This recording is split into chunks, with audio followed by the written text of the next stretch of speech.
awkward though, and that fits. I wish I could get Daniel Stern to narrate. Could you imagine the voice of the Wonder Years delivering this material?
20th, 2026.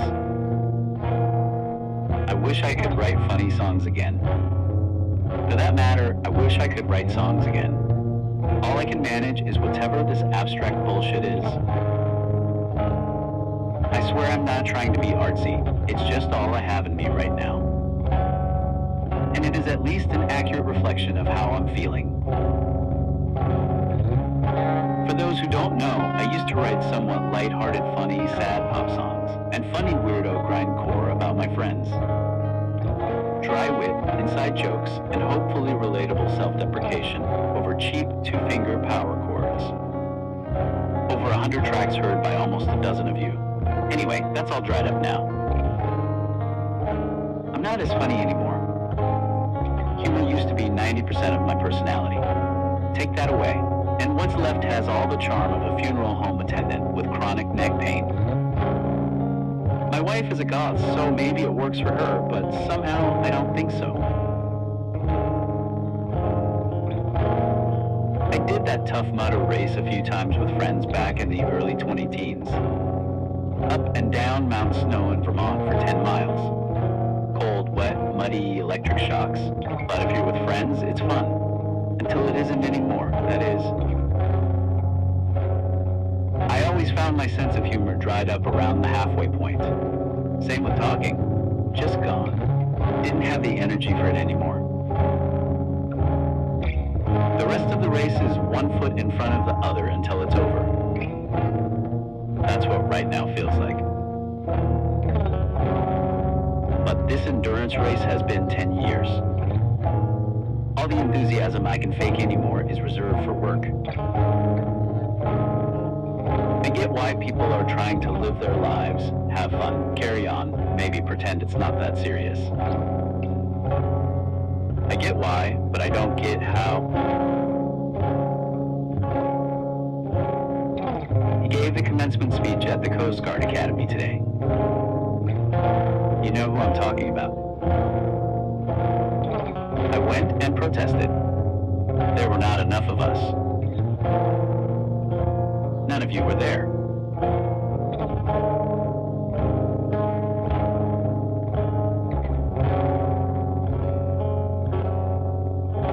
So I came home and made this death march of a quote-unquote song.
15 years ago, before our daughter was born, my wife got me the best anniversary present ever. She got me a cabin in a family campground the week school started. The entire property was empty except for me. She had to work, so I stayed there by myself for 3 days and listened to black metal. There was no TV. One morning I got up and decided I was going to swim across the pond lengthwise. I've never been a great swimmer, but I was in shape, so I just walked in and started. Halfway across, I got tired and flipped over to backstroke. Pretty quickly, water got in my ears and I got extremely dizzy. I turned to look, and I guessed I had about a third of the pond to go. Dizziness turned to nausea, and nausea to adrenaline. I could feel panic not far behind it. It was one of those moments where something takes over. Something inside says, if you panic right now, you will die. I tried to keep my eyes skyward, but with nothing to lock onto, it made me dizzier. Closing my eyes made it worse. I stopped turning around to look because I was really tired now, and it wasn't helping. I knew I was going to throw up, but my body decided it was too dangerous and kept it down. I tried to manage my breathing, tried to slow it down as much as I could, tried to control my backstroke, fighting the impulse to rush. Rushing was panic, and panic would be death. Something in my deepest nervous system would not allow it. Something deep, spinal, and limbic shut the door to panic. It wasn't willpower or steely-eyed determination. I did not have a choice. If my frontal brain had been in control, I might be imagining going under, breathing water for the first and last time, drifting slowly to the bottom with my eyes open. Under less dire circumstances, my mind might have gone there, but those thoughts did not occur. My legs were dragging well below the waterline now, and I knew I wasn't moving as fast. Breathing through my teeth, trying to focus on clouds, but my eyes couldn't lock on anything, just resetting back to the side over and over. 10 a.m. bed spins in the middle of a pond. I didn't bother to yell. The place was deserted, and besides, screaming is a lot of breath. Completely disoriented, I had no idea which direction I was going in. What if I turned around? My foot touched something. I jabbed a foot down and did not find ground, but weeds. That meant I was close to the beach, right? I kicked my feet back to the surface, somewhat renewed from exhaustion. Shortly, I felt my heels sink into muck and rocks. I flipped to my stomach and put my feet down. I had in fact turned around, veered to the left at some point. I lurched onto the sand and retched on my knees as the trees and cabins swirled around me. After a time, I got up and walked back to the cabin, my legs wobbly and rubber and the adrenaline come down. I'm dizzy writing this. 15 years later, I can still feel it. When I got back, I sat on the cabin steps until the world straightened out. There is a deep, deep survival instinct that can take over in moments of acute stress. It is involuntary. It quiets the game planning part of the brain that envisions disaster and impending death. Those thoughts are highly speculative and distorted by fear and emotion, but they can very much be self-fulfilling if entertained. I don't know the science, but I know it's true. It is comforting to know that the part of the brain that expects the worst is ultimately not in charge. Those images, that voice, it seems like it's you. It thinks it's the producer and director, but ultimately it's just a fanciful storyteller, projecting unrealistic and unnecessary horror scenarios into a future it can't predict. It is an unreliable narrator, but a tireless one. It whispers to you all day, sometimes screams and even follows you into sleep.